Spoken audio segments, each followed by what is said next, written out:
Bonjour à tous, je suis bien heureux de vous retrouver à cette occasion, même si c'est virtuel.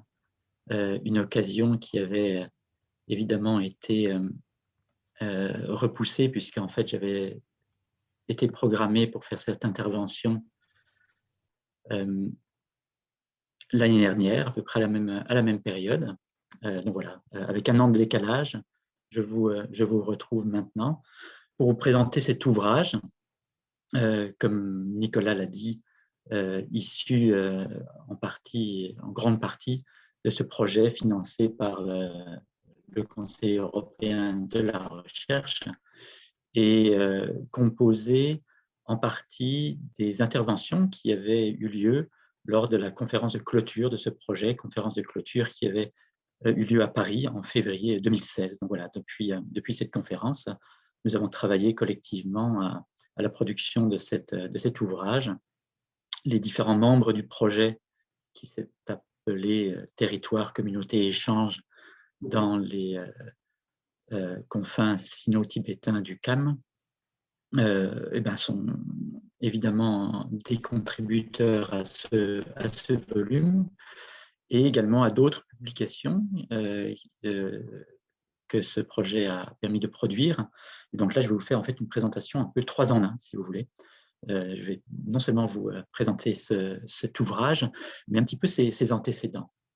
Parce que le projet duquel cet ouvrage est issu alliait histoire, anthropologie, et s'est donc concentré sur cette région, comme Nicolas l'évoquait, du Tibet oriental, le CAM, qui était une frontière non seulement pour la Chine impériale, puis républicaine, mais aussi pour le Tibet central. Et en tant que telle, cette région s'est donc évidemment trouvée contestée par diverses forces politiques au pouvoir souvent inégal. Et bien que cette région soit désignée par un terme tibétain, je l'appelle une zone frontalière sino-tibétaine pour justement souligner sa nature relationnelle en tant que nœud de pouvoir, c'est-à-dire une région prise entre deux centres de pouvoir. Et j'ai le sentiment que ce trait d'union entre sino et tibétaine, même s'il souligne évidemment une sorte de binarisme ethnique un peu simplificateur, ce trait d'union permet quand même de reconnaître le lien tout autant que la division.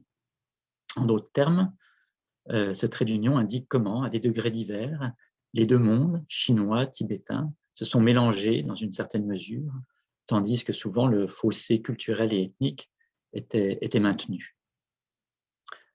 Alors, en tant qu'anthropologue, ce que j'avais en tête en travaillant avec des historiens du CAM, c'était d'essayer d'explorer les processus historiques de formation régionale, les questions d'identité, mais aussi plus généralement questionner notre compréhension et donc nos représentations de ces espaces frontières et de leur temporalité. Alors, il y a une littérature dorénavant assez importante aujourd'hui et assez critique des histoires des zones frontalières, en particulier en Chine. Et ces études abordent ces zones frontalières comme des zones liminaires, des zones interstitielles, où des échanges économiques, culturels s'inscrivent en général de concert avec des processus de formation ethnique. Mais ces zones frontalières ne sont pas pour autant des lieux marginaux. Ces zones frontalières ont leur propre logique, leur propre intégrité et souvent leur propre centralité. Il convient en effet, et c'est en grande partie la perspective qui a été celle de ce projet, de remettre en question les points de vue émanant des centres qui contribuent à produire la périphérie pour mettre en évidence la centralité propre aux zones frontalières. Et ainsi, le paradigme centre-périphérie apparaît-il plus clairement comme une construction historique humaine. Donc, avant de présenter cet ouvrage dont vous voyez la couverture, je vais revenir un peu en arrière pour en exposer la généalogie et le replacer dans une perspective un peu plus large au sein du projet duquel il est le produit. Et je tiens à préciser que cet ouvrage, comme tout en fait ce que je vais vous présenter, donc tout ce qui a été les productions scientifiques de ce projet collectif, se trouve en accès libre, en open access, Et donc, si vous n'aviez pas déjà eu connaissance de leur présence en ligne, je pourrais vous faire parvenir le moyen de les trouver. Un premier numéro spécial était paru en 2014, volume bilingue des cahiers d'Extrême-Asie, intitulé « Des mondes en devenir, interethnicité et production de la différence en Chine du Sud-Ouest ». Et dans ce numéro spécial, nous avions entrepris de comparer diverses visions et conceptualisations des personnes et des lieux situés au carrefour, justement des aires plus proprement tibétaines, mais de la Chine du Sud-Ouest et de l'Asie du Sud-Est. Et au cœur de ce volume étaient essentiellement les questions de construction identitaire.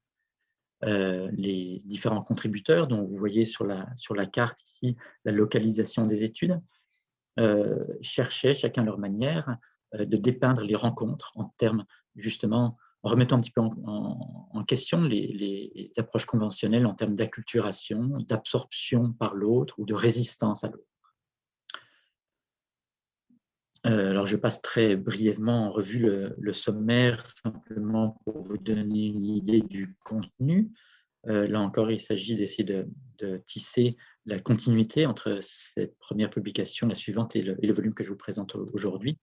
Et simplement pour pointer un petit peu du doigt les contributions qui concernent plus spécifiquement les zones tibétaines. Vous aviez un premier article de David Atwill sur la catégorie de Tibétains musulmans, ma propre contribution qui concernait une approche plus régionale sur différentes catégories identitaires tout au long de la frontière sino-tibétaine, un article d'Edwin Schmidt sur une communauté assez peu connue, qui est celle des Ursu, les sous-groupes tibétains dans la région du Kham, un article de Lara Makoni sur les représentations, en plus particulièrement de la région de Mouli, à travers les parcours de certains artistes au début du XXe siècle. Et puis, au final, une section et des articles un peu plus courts, et notamment un article de Patrick Booz sur lequel on reviendra puisqu'il a contribué également à un autre volume édité, qui est celui que je vais vous présenter maintenant. Car en effet, un deuxième numéro spécial avait été intitulé déjà Frontier Tibet, titre que j'ai donc repris pour l'ouvrage que je vais vous présenter aujourd'hui.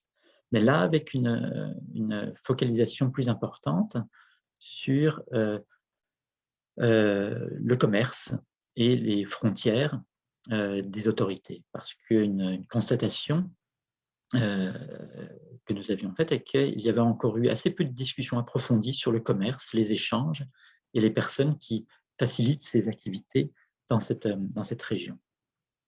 Or, justement, l'examen des activités commerciales était d'une importance capitale, plus particulièrement pour la période de transition entre la dynastie des Qing, donc fin du 19e siècle, début du 20e siècle, et la République populaire, la République de Chine, Première République, donc 1912, lorsque le Tibet oriental, le Kham, est devenu un cas exemplaire d'expansion frontalière et de construction de l'État. Et donc ce numéro spécial, dont le titre annonçait déjà celui de l'ouvrage que je vais vous présenter sous peu, s'inscrit clairement dans une perspective de mise en valeur de l'histoire locale du Kham pour contribuer aux études sur les zones frontalières, ce qu'on appelle en anglais les Borderland Studies, au sein desquelles le Tibet est généralement assez peu représenté. Donc là encore, je vais vous donner une idée très rapide du contenu, encore avec simplement l'idée de tisser la continuité avec l'ouvrage que je présente aujourd'hui. Dans ce numéro spécial, les études rassemblées concernaient essentiellement la période donc allant du XVIIIe siècle, avec l'importante croissance du commerce pour l'économie du Kham, jusqu'au début du XXe siècle, avec les tentatives d'intégration territoriale progressive conjointe du Tibet central et de la dynastie des Qing, puis de la République chinoise. Les articles soulignent ainsi, chacun à leur manière, des continuités et des changements dans la transition de nature impériale à la nature nationale de ces deux centres de pouvoir. Alors, évoquer le nom de Patrick Booz, dans un article là, de manière un peu plus étoffée que dans le numéro précédent. Il s'intéresse au commerce du thé à grande échelle et comment il a largement contribué à l'importance stratégique du Cameroun. L'infrastructure était la clé du développement économique de la région et de son intégration politique croissante. Et la construction des routes officielles destinées à faciliter les flux économiques a été encouragée tout autant par des préoccupations géopolitiques et militaires que par opportunisme commercial. Et ainsi, les briques de thé, ce qu'on appelait en chinois les biancha, les thés des frontières, sont devenus l'un des principaux articles de commerce et la principale monnaie d'échange dans le Cam. Dans son article, Rémi Chay démontre qu'elles étaient également utilisées comme une sorte de monnaie de compte et qu'au Cam, c'est à la fois le thé et l'orge qui étaient pris comme des valeurs de référence pour estimer les salaires, qui démontre donc que le commerce du thé avait été un élément structurant de l'économie locale. La ville de Dartsedo, qui est dorénavant appelée Kangding en chinois, était, comme vous le savez sans doute, la porte d'entrée du Tibet, située au sein des grands réseaux commerciaux. Elle était devenue l'un des principaux nœuds du commerce du thé et s'était développée comme un site principal de distribution et d'activité commerciale. Et dans son article, Yudo Tsomu fournit une description approfondie du rôle des maisons de commerce, connues en chinois sous le terme de guozhuang, en tibétain chakapa, qui servaient d'entrepôt et d'auberge aux commerçants. Elle analyse de manière très détaillée les rouages des négociations commerciales, qui étaient une compétence pour laquelle les femmes qui dirigeaient les maisons de commerce étaient réputées. Et outre le commerce qu'elles facilitaient, ces femmes étaient également les agents clés des échanges culturels. Le CAM s'est donc ainsi développé en tant que puissance économique et le commerce a favorisé de très nombreux échanges entre Tibétains, Chinois, mais également Hui et puis occidentaux dans cette région. Ce que Scott Relaya montre dans son article, c'est les efforts déployés à cette époque, fin de la dynastie des Qing, pour réglementer justement ces activités économiques, et en particulier le commerce frontalier du thé. Et il démontre comment, pour exercer une autorité exclusive, il fallait nécessairement canaliser, contrôler les flux économiques et religieux. Et c'est à cette époque une nouvelle rhétorique de la souveraineté qui allait de pair avec la rigidification des frontières, a ainsi profondément et irrémédiablement affecté le statut du Cam. Or, avant le XXe siècle, les sphères d'influence sur le Cam n'avaient pas formé de territoires clairement délimités avec des frontières linéaires clairement identifiables. Et dans des régions plus reculées, l'autorité qui restait toute nominale, qu'elle soit celle du Tibet central ou du centre impérial ou républicain chinois, signifiait en fait dans la réalité qu'une grande latitude était accordée aux représentants des pouvoirs locaux. Et dans ma propre contribution à ce numéro, je souligne le rôle de l'usure et de la dépendance liée au commerce et à la dette. Et je montre, dans une région du sud du Cam, celle qui concerne notamment une minorité qui s'appelle les Drung, je montre que par le biais du commerce, une incorporation politique peut aussi se réaliser et que l'incorporation d'une mise en dépendance économique, en premier lieu, eh bien, se transforme en domination politique.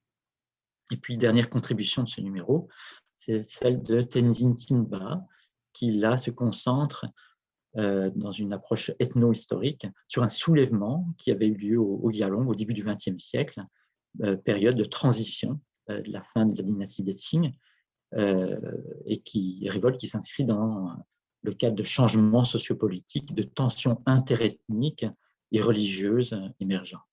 Il souligne justement comment les catégories floues de l'identité de l'appartenance ont été mobilisées et comment elles ont refait surface à l'occasion de ce soulèvement en montrant justement les limites de l'inclusion, tant du côté tibétain que du côté chinois, et comment les locaux au Gyalong ont poursuivi leurs propres agendas. Ainsi, toutes les études présentées dans ce numéro nous donnent une meilleure idée non seulement des complexités du CAM, mais aussi du positionnement ambivalent inhérent à un espace contesté par rapport aux frontières mouvantes de l'autorité.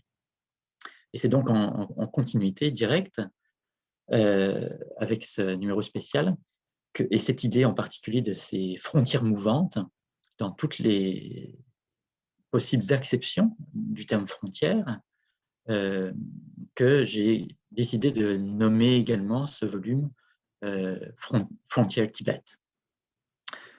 Différentes acceptions du terme frontière et des objets auxquels il peut s'appliquer. Frontières territoriales, frontières géographiques, identitaires, frontières culturelles, mais aussi frontières conceptuelles. C'est donc pour ça que j'ai souhaité conserver cette notion au cœur du volume que je vais donc vous présenter maintenant. Il s'inscrit, évidemment, c'était le but de vous présenter les volumes qui l'avaient précédé dans le prolongement direct de ces volumes et donc du travail collectif accompli dans le cadre du projet CAM. Et c'est donc moins un point final dans un parcours de recherche que l'occasion de soulever de nouvelles questions. Ce que je vais faire, c'est que je vais vous présenter là brièvement le contenu et puis je vais passer en revue un petit peu chaque chapitre en essayant de mettre en évidence les points principaux. Le volume se compose d'une chronologie que j'ai souhaité faire figurer, puisque le but est de faire en sorte que ce volume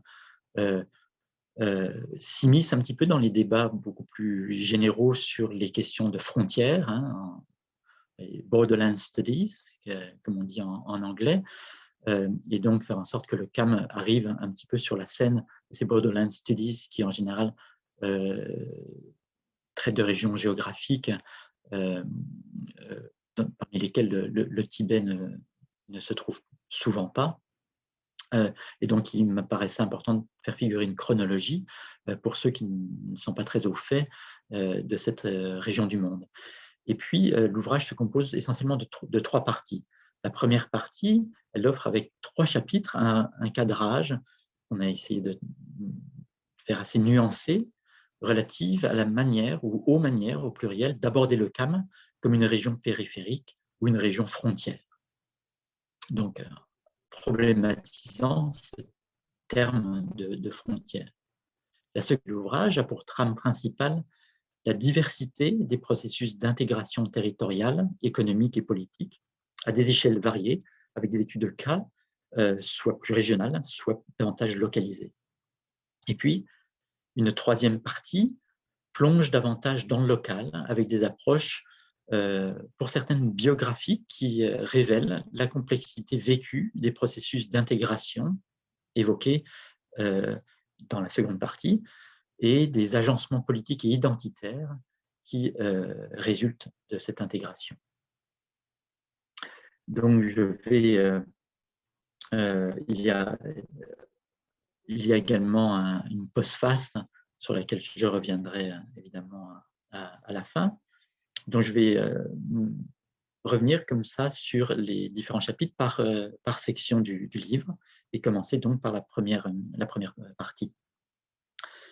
Alors, il est évident que les distinctions régionales conventionnelles, comme celle entre Tibet central, le CAM et l'Amdo, sont aujourd'hui, dans le contexte de la République populaire de Chine, fragmentées par des frontières administratives qui opèrent des découpages selon une logique différente de celle du sentiment local d'appartenance et d'attachement.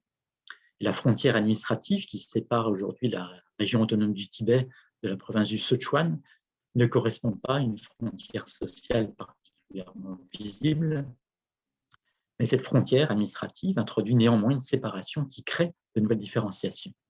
Et ainsi, dans l'ensemble des régions tibétaines de Chine, il existe des variations importantes dans les politiques et leur mise en œuvre en fonction des divisions administratives actuelles et qui, combinées aux spécificités géographiques, historiques des lieux, conduisent à un degré élevé de diversité dans les sociétés et les économies tibétaines locales.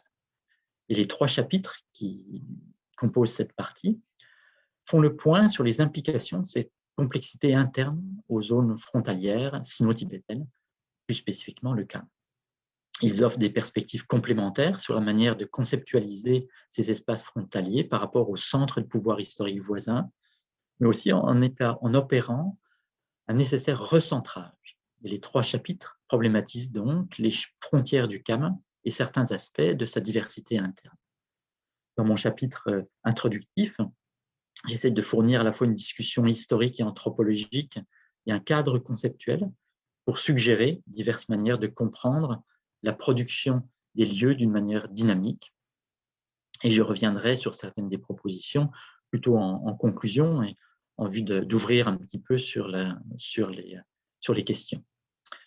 Donc, je vais aborder brièvement le chapitre de Katia Buffetry qui explore la pertinence de la notion de zone frontalière, de borderlands, dans le contexte de l'histoire du Tibet, en examinant notamment la terminologie tibétaine.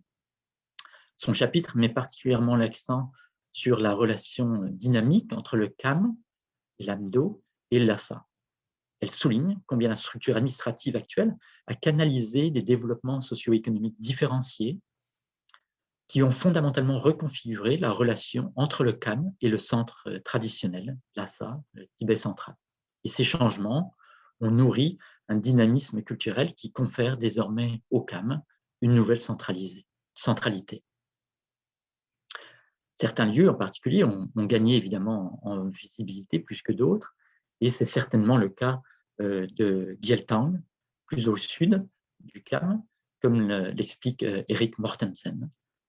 Gyaltang, rebaptisé Shangri-La pour les besoins du développement touristique, lieu qui a subi des transformations absolument bouleversantes. Et Mortensen explore les multiples facettes du sens du lieu que les habitants ont forgé dans leurs interactions avec d'autres Tibétains, mais aussi avec de nombreux groupes qui les entourent, comme les Yi, les Naxi, les Lisu ou les Bai, plus au sud. Et dans son cas, ce n'est pas tant la centralité du lieu qui importe, mais plus fondamentalement la question de l'échec de toute tentative de cartographier l'inexprimable ou toute tentative de fixer les frontières de réalités identitaires mouvantes. Donc au final, ces 3 chapitres nous invitent à repenser nos catégories conventionnelles et méthodologies et nous rappellent que le territoire n'est pas une donnée fixe et que certaines dynamiques ne peuvent pas être contenues par des entités spatiales clairement définies. Le KAM est un espace relationnel, une zone de contact avec ses propres centres et périphéries.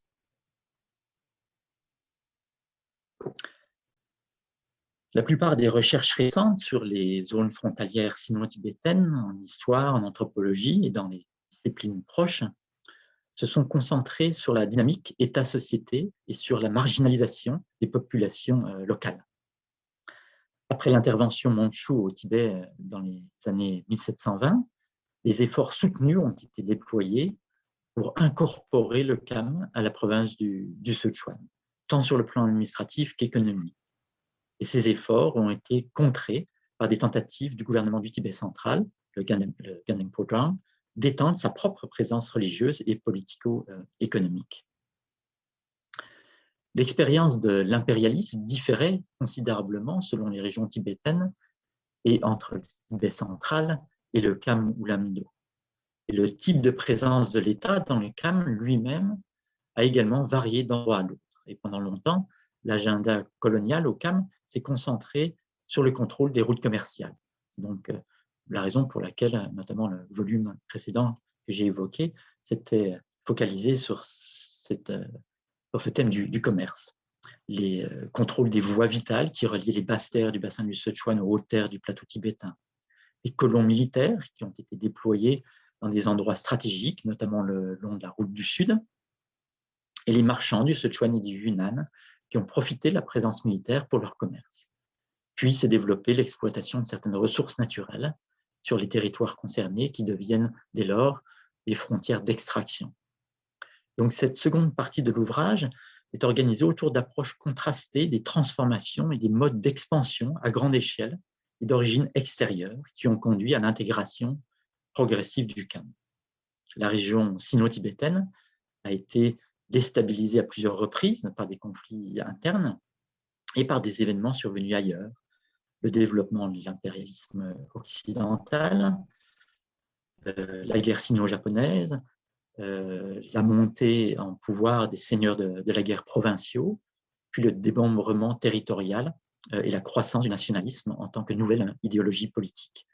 Et ainsi, les chapitres se concentrent sur la période historique qui a vu cette montée du nationalisme et une intégration forcée, évidemment les réactions à cette intégration. Et dans leur ensemble, les chapitres de cette section contribuent à montrer comment les politiques interventionnistes au CAM, depuis la fin de l'époque impériale et l'époque républicaine, ont contribué à un processus de territorialisation qui a transformé la terre et ses habitants. Et l'héritage de cette approche développementaliste connaît évidemment certains développements contemporains. L'une des questions sous-jacentes qui relie les chapitres de cette partie est la suivante. Comment le contrôle de l'État est-il atteint et, plus important encore, maintenu? Jusque dans les années 50, les puissances extérieures, chinoises ou centrales tibétaines, pouvaient certes être en mesure d'établir un contrôle sur une courte période, mais elles n'avaient généralement pas les moyens de le maintenir. Et donc, dans cette section, les différents chapitres proposent une exploration détaillée des moyens mobilisés pour maintenir le contrôle, ainsi que l'idéologie qui a inspiré ces différentes méthodes. Il y a également question du déterminisme culturel et écologique qui a inspiré une grande partie de la pensée coloniale en Chine, comme ailleurs. Là, il y a des parallèles comparatifs intéressants. Abordant les multiples facettes de la mission civilisatrice au CAM, cette section commence par la description par John Bray de l'insertion des missionnaires français dans les affaires économiques et politiques lorsqu'ils se sont installés dans la région très contestée du CAM dans la seconde moitié du XIXe siècle. Donc ce chapitre aborde l'implication des missionnaires dans le commerce comme un moyen d'éclairer le statut de cette zone frontalière. Parce qu'en essayant de défendre leur présence et en traitant avec divers agents de la fin de l'Empire Qing et de la Jeune République, les missionnaires ont contribué d'une certaine manière à accroître des tensions politiques. Comme le souligne Scott Brillia dans son chapitre, la concurrence intense pour l'autorité au sein du Tibet oriental entre le gouvernement provincial du Sichuan et Lhasa était liée à la pression régionale perçue de l'impérialisme occidental. Et dans son chapitre, il explore le rôle que le colonialisme de peuplement a joué dans la consolidation du pouvoir au CAM, en relation avec les conceptions changeantes de la territorialité et de la souveraineté à la fin du XIXe siècle, début du XXe siècle. Et cette approche est complétée par l'étude de Mark Frank sur le rôle joué par les projets de développement agricole dans le CAM lorsque la région a été transformée en la nouvelle province du Xikang en 1939. Et cette expérience nationale de développement agraire a inspiré petit à petit la confiance en la capacité de l'État chinois à mettre en œuvre des interventions sociales et environnementales plus importantes sur le plateau. Et ici, dans ces deux chapitres par Scott Brillia et Mark Frank, eh bien, tous les deux examinent certains antécédents d'une vision de ce qu'était une utilisation correcte, en d'autres termes rationnels scientifiques, des terres et des ressources pour l'État chinois à partir de la période républicaine, vision qui est évidemment des prolongements dans la période contemporaine. Parce que ces interventions faisaient partie intégrante des approches chinoises du développement économique et politique moderne. Et Pat Girsch établit, lui, dans son chapitre, le lien entre État et marché. Et il montre que l'avènement de l'économie de marché est lié au développement de la dépendance des peuples autochtones et que cette dépendance a été exacerbée par l'État. Et que cette tendance, c'est ce qu'il souligne, est devenue particulièrement saillante lors de la montée en puissance de l'État développementaliste au cours des efforts de modernisation de la toute fin du XIXe siècle et du début du XXe siècle. Et Pat Girsch affirme donc que l'apparition de l'inégalité économique selon les lignes ethniques n'est pas un produit de la seule période communiste, mais remonte à une période antérieure. Et comme il le démontre également, il n'y a pas eu un moment singulier, un moment de rupture, mais une série de changements conjoncturels, institutionnels dans la politique et le commerce. Et ces chapitres, donc, témoignent de continuité historique étroite. Ainsi, l'interprétation de la manière dont les habitants locaux utilisent leurs ressources naturelles est cruciale pour comprendre le processus d'assimilation ethnique de cette région, présent dès l'époque républicaine, et qui rappelle bien sûr les efforts de l'État socialiste pour transformer la gestion tibétaine des terres et de ressources afin d'opérer une transition vers un régime plus agraire, comme l'évoque pour la période contemporaine le chapitre de Gillian Tan. Elle se focalise sur le début des années 2000 dans le contexte de la stratégie du développement du Grand Ouest, comme était en Chine, une série de politiques et d'investissements à grande échelle dans les infrastructures et la croissance économique régionale. Certaines de ces politiques sont examinées donc ici par Gillian Tan dans son chapitre, dans le contexte du pastoralisme au Kham. Et selon elle, la pression en faveur du développement de l'agriculture est souvent fondée sur une conception du pastoralisme comme une activité marginale entreprise par nécessité environnementale. Et dans son chapitre, elle discute des problèmes que pose une telle vision biaisée. Les chapitres de Frank et de Gillian Tan ici se répondent et indiquent clairement que les zones frontalières sont fondamentalement configurées selon des normes agro-urbaines imposées aux conditions écologiques qu'elles tentent de façonner. Et à ce jour, le Kham conserve une qualité de frontière intérieure et en tant que telle reste la cible de nombreuses stratégies de développement qui constituent une continuation de l'intégration des zones frontalières.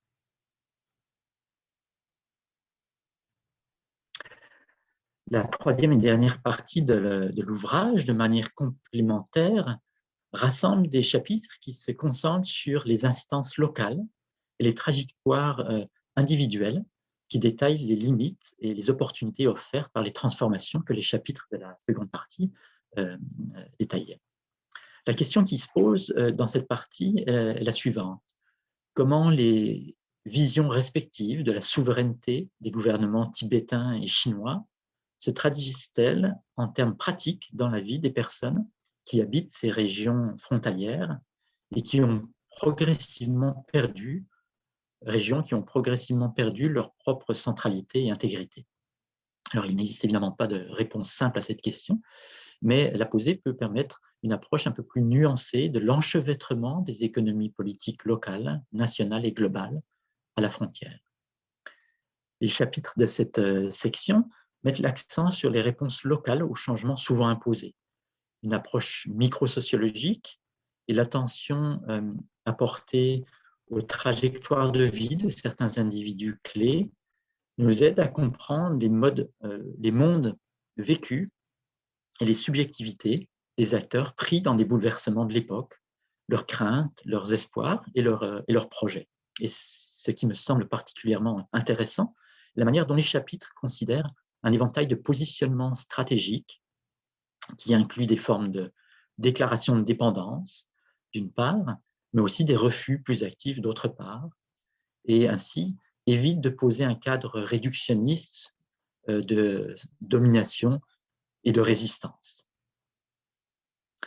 De diverses manières, les chapitres de cette section abordent la question de la manière dont les personnes à la frontière traitent avec leur État et montrent clairement que les centres eux-mêmes ne sont pas des entités statiques.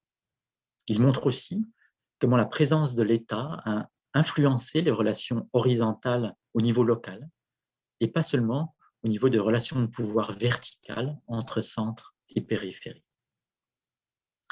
Nous commençons cette partie avec un essai de Lucia Gali qui examine l'influence croissante des marchands tibétains sur les questions politiques et leur rôle socio-économique dans les années 1940-1950. Son chapitre complète la discussion sur les institutions commerciales et le développement des réseaux commerciaux proposés notamment par Pat Kirsch dans la section précédente, car il revient sur le rôle crucial joué par les commerçants Khampa et sur le pouvoir politique et économique croissant acquis par les membres des plus influentes familles commerciales du Tibet oriental, en se référant au journal de voyage d'un commerçant Khampa couvrant une période de 13 ans, de 1944 à 1956. Dans son analyse, nous constatons l'émergence de ce qu'elle appelle une conscience proto-identitaire chez les commerçants Khampa, alors que les marchands tibétains deviennent de plus en plus présents sur une scène politique en plein essor, animée par une nouvelle élite éduquée. La mobilité des commerçants et l'importance du commerce dans la richesse des détenteurs du pouvoir sont parallèles aux marchandages qui ont lieu au niveau politique. Les entités politiques locales, qui avaient depuis longtemps établi des liens avec le pouvoir central chinois, se sont adaptées aux changements politiques survenus après l'effondrement de la dynastie Qing. Et Fabienne Jiagou explore l'un de ces cas dans son chapitre, celui du royaume peu connu de Trokia, situé aux confins de la province du Sichuan. Alors que Petit Royaume devient une pomme de discorde entre les autorités du Sichuan et la province du Xikang dans les années 30, nous voyons comment les rivalités se développent entre les détenteurs du pouvoir régional et national. La position ambivalente du roi de Trokia, dont la voix peut être entendue en lisant entre les lignes des documents d'archives, montre à quel point le processus de construction de l'État était incertain. Et dans ce cas-là, il est intéressant de noter que le roi de Trokia ne cherchait pas à obtenir l'indépendance, mais semblait plus intéressé à assurer la stabilité de sa position en maintenant une forme d'allégeance mutuellement bénéfique. Cette position contraste avec celle d'un nombre croissant de Tibétains Khampa dans les années 1930, qui ont essayé de façonner la rhétorique républicaine pour servir leurs propres intérêts et ont lancé le bien connu mouvement du Camp pour les Khampa et demandé l'autonomie à la fois de la Chine et du Tibet central. Comme le montre Yulu Tsomu dans son chapitre, cette période a vu l'émergence d'une nouvelle élite d'hommes forts politiques qui ne s'appuyait pas sur un statut traditionnel héréditaire. Et dans son cas, elle se concentre sur la situation à Dergé, historiquement l'une des plus puissantes entités politiques du Kham, et sur la montée en puissance d'un chef local, Jago Topden, qui a réussi à défier l'autorité établie. Un homme fort comme Jago Topden a formé des alliances avec diverses forces qui se disputaient le contrôle du Kham et s'est finalement imposé comme la figure dominante pour concurrencer le roi de Dergé. Et si l'ascension de Jago nous rappelle la figure charismatique de Gompo Namgyel, auquel Yulu Tsomu a consacré un ouvrage, leurs comportements sont très différents, tout comme les conditions de leur accession au pouvoir. Jago ne s'est pas révélé être un guerrier féroce, mais un politicien efficace et quelque peu opportuniste. Ces chapitres montrent clairement que le passage de l'empire à la nation est quelque chose de plutôt confus dans le cas de la Chine, et dans la zone frontalière en particulier. On observe des continuités évidentes entre l'Empire et la République. Ces continuités, cependant, ne résident pas dans une structure de pouvoir rigide, mais dans les manières dynamiques dont les cultures et les institutions politiques ont été générées, adaptées ou transformées. Et dans son chapitre, Dasha Mortensen aborde la nécessité de s'adapter à l'évolution du paysage politique et montre que même un fier défenseur de l'autonomie locale à Gyeltang, tel que Wangchuk Tempa, a néanmoins dû s'allier aux représentants de l'État communiste chinois dans les années 50 en réponse à la pression sociale et politique croissante. Et elle montre comment les responsables du parti ont eu recours à la persuasion politique pour inciter les chefs Khampa récalcitrants à coopérer et pour renforcer le contrôle naissant du parti à Gyeltang. Le climat politique particulier de l'époque fait du positionnement stratégique de quelqu'un comme Wangchuk Tempa un exemple révélateur des trajectoires négociées de la nouvelle élite éduquée dont parle Tsomu dans son propre chapitre. Et comme le montre clairement Dasha Mortensen dans son chapitre, une lecture simpliste en termes de résistance, de collaboration ou de collusion déforme les facteurs complexes qui ont conduit à certains types de compromis et elle atténue également le pouvoir de l'éducation politique et de la propagande. Dans la période contemporaine, un renouveau de l'historiographie traditionnelle a contribué justement à revisiter ce type d'enchevêtrement politique du passé et plus fondamentalement à reconstruire les identités locales. C'est ce que montre Maria Turek dans son chapitre à propos de Nangchen, l'un des principaux royaumes historiques du Kham. Elle se concentre sur les chroniques contemporaines qui sont profondément ancrées dans l'orthodoxie bouddhiste tibétaine et l'imaginaire historique. Et dans ces nouvelles historiographies, le récit de la royauté présente le royaume de Nangchen comme un centre de pouvoir autonome. Comme Maria Turek le fait remarquer à juste titre, il y a une certaine sensibilité politique dans ces tentatives de reprendre le contrôle de leur propre histoire et de rappeler la gloire passée de la royauté. Cette centralité réimaginée dans l'historiographie n'est pas limitée à Nangchen, mais fait partie d'une tendance plus large, avec des pratiques revivalistes qui ont gagné en importance au cours de ces 3 dernières décennies. Et les récits sur le pouvoir séculier et religieux jouent un rôle essentiel dans la promotion d'une identité locale, ou on devrait dire dans la promotion des identités locales plurielles au Kham. Le Kham est évidemment connu pour sa diversité et la vitalité de ses traditions religieuses qui ont pris de nouvelles formes dans la période contemporaine. Un phénomène particulièrement étonnant et que vous connaissez tous est l'émergence de figures religieuses, de révélateurs de trésors, et quelque chose auquel d'ailleurs le chapitre de Katia Buftry fait déjà allusion dans la première section de l'ouvrage, révélateurs de trésors dont les enseignements ont attiré des milliers d'adeptes et dont les instituts se sont développés de manière exponentielle pour former des camps monastiques extrêmement importants.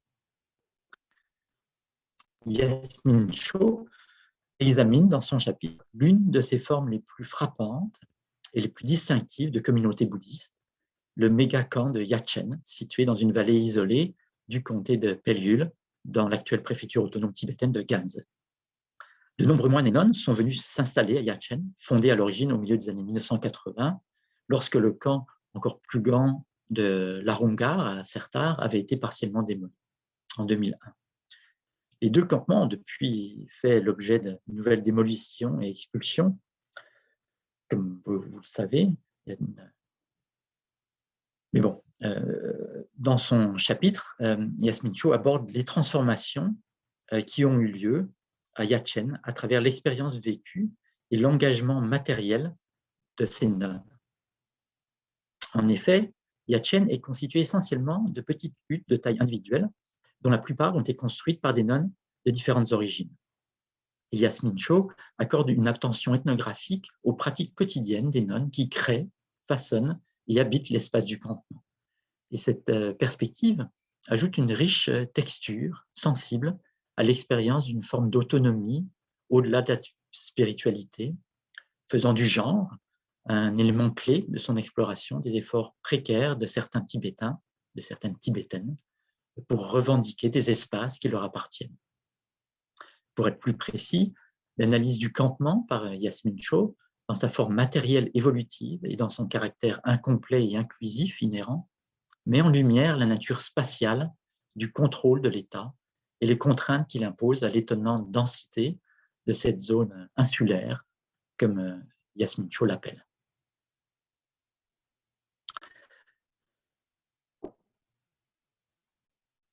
Dans le cadre de ces campements, la popularité grandissante de la religion tibétaine chez les Han eux-mêmes est devenue une préoccupation croissante de l'État.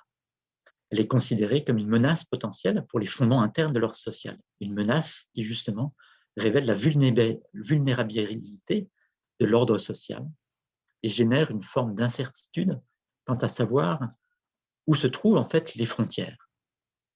Les zones frontalières peuvent donc aussi générer des processus de subversion de la souveraineté étatique. Et le chapitre de Yasmin Cho, avec lequel se conclut l'ouvrage, et son analyse de cette zone insulaire fait ainsi écho à certaines des questions initiales de ce volume concernant l'espace et le pouvoir et les formes d'inclusion et d'adhésion.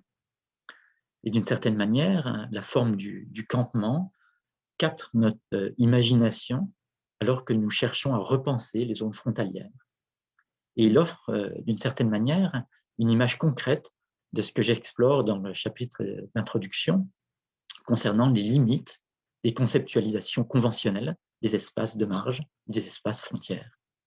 En effet, pour revenir à une question transversale dans l'ouvrage, les zones frontalières sino-tibétaines sont un bon exemple des processus spécifiques liés aux imaginaires de la civilisation et du progrès, à l'émergence d'un ordre institutionnel et à l'utilisation des ressources qui sont caractéristiques de la frontière en tant que projet politique particulier. Et un des buts de l'ouvrage est ainsi d'identifier clairement la pertinence du CAM dans le champ des études sur les régions frontalières plus généralement. Et une manière de contribuer au débat transdisciplinaire comparatif concernant les marges et les frontières est de se saisir, comme le fait Carol McGranan dans sa postface, de la notion de colonialisme de peuplement, settler colonialism en anglais. Parce que, comme elle le fait dans son postface, cela permet de se saisir d'autres notions analytiques, comme notamment celle de la qualité impériale des pouvoirs et des différentes mises en place des modes de domination et de dépossession qui, évidemment, dans le cas chinois, font pour la période contemporaine écho à ce qui se passe également dans la province du Xinjiang. Mais plus détaché des implications politiques de la proposition de Carol McGranahan, je souhaite pour terminer revenir sur certains aspects qui ont informé mon travail éditorial et la direction que je souhaitais donner à ce projet de recherche plus généralement. En effet, mon intérêt personnel premier est de réfléchir aux topographies du pouvoir qui ont contribué à façonner les zones intermédiaires entre la Chine et le Tibet. Et étant donné que les termes zones frontalières ou frontières sont des catégories existantes pour la Chine et le Tibet en tant que centre politique et civilisationnel expansif, il me semblait important de considérer cet espace comme un entre-deux, non exclusivement tibétain, dans une opposition binaire simpliste avec chinois. D'une époque où la frontière n'était matérialisée que par une stèle, la stèle de Bumla, établie en 1727, puis à une zone frontalière plus clairement délimitée sur la carte, suite à la Convention de Simla en 1914, qui établissent ce qui était alors appelé un Tibet intérieur et un Tibet extérieur, le Kham est devenu une région éphémère, celle du Xikang, région éphémère aux frontières évolutives entre 1926 puis 1939, date de sa création officielle, pour finalement que le Kham soit divisé entre plusieurs de la République populaire de Chine et se retrouver en grande partie au sein d'une préfecture autonome à l'intérieur de la province du Sichuan. Et au cours de la période abordée dans cet ouvrage, le Kham est donc devenu un lieu important pour les nouvelles conceptions du corps national entre la période fin de dynastie Qing et la période républicaine et période contemporaine. Et cette topographie changeante et les frontières mouvantes du Kham font certainement écho à cette situation actuelle. Les politiques culturelles contemporaines du Kham, compliquées par de nouveaux facteurs liés à l'économie mondiale, au tourisme et aux discours et pratiques sur le patrimoine, créent toutes des restructurations alternatives. Les zones frontalières sont toujours le lieu d'activité inachevé. Les passés sont réinventés, plein de potentialités. Les lieux sont reconfigurés et les noms corrigés. Comme je l'évoque dans mon chapitre introductif, cette vision kaléidoscopique des trajectoires historiques du Kham et de son empreinte territoriale, des représentations croisées qui s'y déploient, me fait penser au travail de l'artiste chinois Qiu Zhetie, dont le projet Cartographier le monde consiste à créer des cartes imaginaires en s'inspirant de divers contextes géopolitiques. Les cartes de cet artiste représentent des territoires géographiques et conceptuels placé selon sa propre catégorisation des connaissances et des idéologies, comme nous le voyons ici, où le printemps, la source des péchés en fleurs de poète Tao Yuanming rencontre l'horizon perdu de James Hilton et le Shangri-La. La ville de Gyaltang, dans la province du Yunnan, n'est pas la seule à être devenue, comme vous le savez sans doute, un nouveau Shangri-La, puisque plus récemment, une zone beaucoup plus large, désignée sous le nom de zone économique du Grand Shangri-La, a été dessinée sur la carte grâce aux efforts combinés des représentants des régions autonomes du Tibet et des provinces du Sichuan et du Yunnan. Une zone dont les limites correspondent non seulement plus ou moins à celles qui seraient celles de la région du Kham, mais qui brouillent l'espace physique et relationnel, l'espace représentationnel du Kham. Et c'est donc en quelque sorte ces frontières mouvantes croisées, à la croisée de ces espaces géographiques réels et représentationnels que je trouve être bien représentées par cette cartographie artistique, image sur laquelle je vais donc terminer pour ouvrir la discussion. Voilà, je vous remercie beaucoup de votre attention.